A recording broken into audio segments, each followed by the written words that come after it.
Hi friends, welcome to our channel Biology Review. இன்னைக்கு நம்ம சேனல்ல என்ன பார்க்க போறோம்னா ஒரு முக்கியமான டாபிக் தான். அது வேற எதுவும் இல்ல. இப்போ பாத்தீங்கன்னா பிரீத்திங்க ப்ரோமோட் பண்ணக்கூடிய நம்ம மசில்ஸ் பத்தி தான் நம்ம பார்க்க போறோம். இதுக்கு முன்னால இதுல இருந்து நீட் क्वेश्चन கேட்டிருக்காங்க அப்படின்னு பாத்தீங்கன்னா எஸ் நீட் 20ல நமக்கு வந்து இது ரிலேட்டடான क्वेश्चन வந்திருக்கு. ஃபர்ஸ்ட் டைம் நம்ம சேனல்ல பார்க்கறதா இருந்தா மறக்காம சப்ஸ்கிரைப் பண்ணுங்க. வாங்க இப்போ நம்ம வீடியோ பார்க்கலாம். ஓகேயா?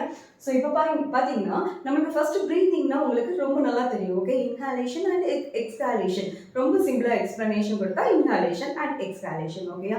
கொஞ்சம் நீங்க இப்போ பிரீத் பண்ணி பாருங்க. இன்ஹாலேஷன் பண்ணும்போது ஏர் வந்து என்ன செய்யுது, உள்ள போகும். சரியா? உள்ள போகும்போது நம்மளுக்கு லங்ஸோட கெப்பாசிட்டி என்னதாகணும், இன்க்ரீஸ் ஆகணும். கரெக்டா?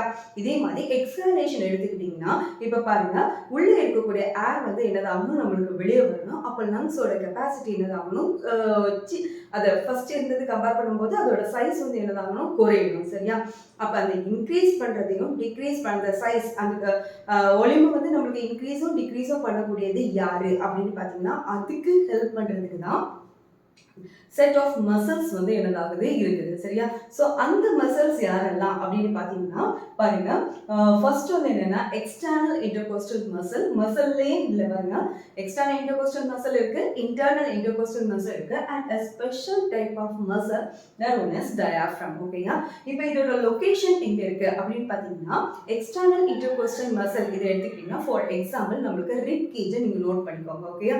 இப்போ யூ கன்சிடர், இப்போ இந்த ஃபிங்கர்ஸ்லாம் நம்ம ரிப் கேஜ்னு நம்ம நினைச்சுக்கலாம். இந்த ரிப் கேஜ்ல இந்த அவுட்டர் சைட்ல இருக்கக்கூடிய மசில் வந்து எக்ஸ்டர்னல் இன்டர்காஸ்டல் மசில். ஓகேயா? இது நீங்க உள்ள எடுத்துக்கிட்டீங்கன்னா அங்க இருக்கக்கூடியது இன்டர்னல் இன்டர்காஸ்டல் மசில். ஓகேயா? ஸோ எங்க இருக்கும் அப்படின்னா அது வந்து செப்பரேட்டா இருக்கும் அப்படின்னு எல்லாம் கிடையாது. அந்த ரிப்கேஜ்க்கு அது இன்பிட்வீன்ல இருக்கக்கூடிய மசில் தான் நம்ம வந்து எக்ஸ்டர்னல் அண்ட் இன்டர்னல்னு சொல்லியிருக்கோம். சரியா? அப்போ இந்த டயஃப்ரம் உங்களுக்கு நான் ஏற்கனவே சொல்லிட்டு it is a special type of dome shaped என்னது மசில் தான் நம்மளுக்கு என்னது டயாஃப்ரம். ஆக்சுவலாக இதோட லொகேஷன் எங்க அப்படின்னு பார்த்தீங்கன்னா நம்ம பாடியில் எடுத்துக்கிட்டிங்கன்னா ஃபர்ஸ்ட் இருக்கக்கூடிய கேவிட்டி தொராசிக் கேவிட்டி. ஓகேயா? ஸோ அதுக்கு கீழே இருக்கக்கூடியது அப்டோமினல் கேவிட்டி. ஸோ தொராசிக் கேவிட்டியோட பாட்டம்ல இருக்கக்கூடியது தான் டோம் ஷேப்டு என்னும் டயாஃப்ரம். ஓகே, ஸோ இப்போ நமக்கு என்னென்ன மசில்ஸ் நம்மளுக்கு வந்து பிரீத்திங்ல இன்வால்வ் ஆகுது இது பற்றி ஓரளவு ஒரு கிளாரிட்டி கிடைச்சாச்சு.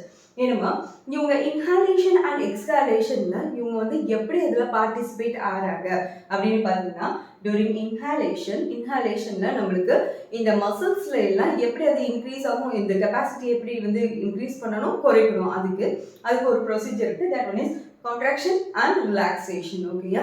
ஸோ இதுல கான்ட்ராக்ஷன் டூரிங் இன்ஹாலேஷன், கான்ட்ராக்ஷன் இந்த மசில்ல எதுல எல்லாம் நடக்கணும் அப்படின்னு நம்மளுக்கு வந்து நீட் கொஸ்டின் கேட்டிருக்காங்க. ஸோ அது பார்த்தீங்கன்னா உங்களுக்கு நல்லாவே தெரியும், நம்மளுக்கு ரிப்கேஜ்ல இது வந்து எக்ஸ்டர்னல் இன்டர்கோஸ்டல் மசில்.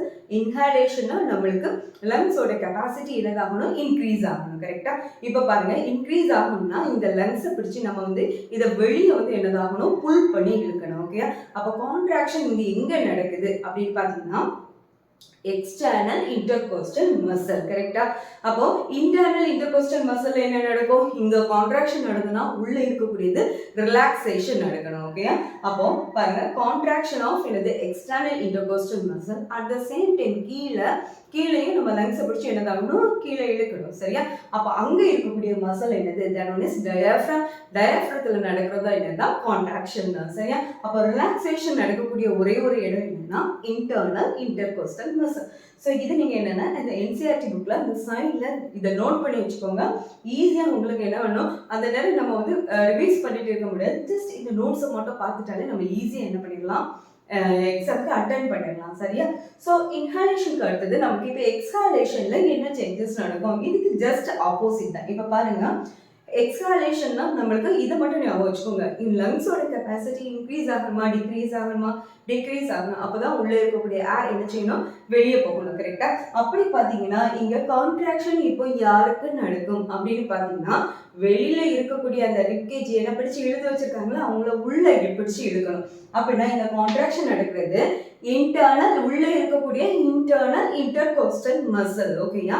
அப்ப இங்க ரிலாக்ஸேஷன் இப்ப யாருக்கு நடக்குது அப்படின்னா பாருங்க, ஃபர்ஸ்ட் இங்க டயாஃப்ரம் வந்து கான்ட்ராக்ஷன்ல பிடிச்சி கீழே வந்து அந்த கெப்பாசிட்டி என்னது இன்க்ரீஸ் பண்ணி வச்சிருக்கோம். ஸோ இங்க கான்ட்ராக்ஷன்ல இருந்த டயாஃப்ரம் இங்க வரும்போது ஆட்டோமேட்டிக்கா என்னதாயிரும், ரிலாக்ஸேஷன் கண்டிஷன்ல வந்துடும். ஸோ இப்போ கெப்பாசிட்டி என்னதாகும், உள்ளே இருக்கக்கூடிய வால்யூம் வந்து என்னதாயிடும், கம்மியாயிடும். சரியா? அட் த சேம் டைம் இங்கே ரிலாக்ஸேஷன் எங்கே நடக்குது அப்படின்னா கான்ட்ராக்ஷன் ஆஃப் என்னது நம்மளுக்கு இன்டர்னல் இன்டர்கோஸ்டல் மசில். அப்போ அங்கே ரிலாக்ஸ் பண்ண வேண்டியது யாரு, எக்ஸ்டர்னல் இன்டர்கோஸ்டல் மசில். ஓகேயா? ஸோ இந்த கான்செப்டை நல்லா ஞாபகம் வச்சுக்கோங்க. ஏன்னா இந்த மசில்ஸ் ரிலேட்டடாக நம்மளுக்கு வந்து என்ன செய்யலாம், நீட் கொஸ்டின் கேட்கலாம். அதனால நம்ம கன்ஃபியூஸ்டாக இருக்கக்கூடாது. சரியா? ஸோ வந்து இதே மாதிரி நாளைக்கு நம்ம இன்னொரு வீடியோவை நம்ம மீட் பண்ணலாம். Until then, bye from Dr. D. Usha Arasan. Thank you.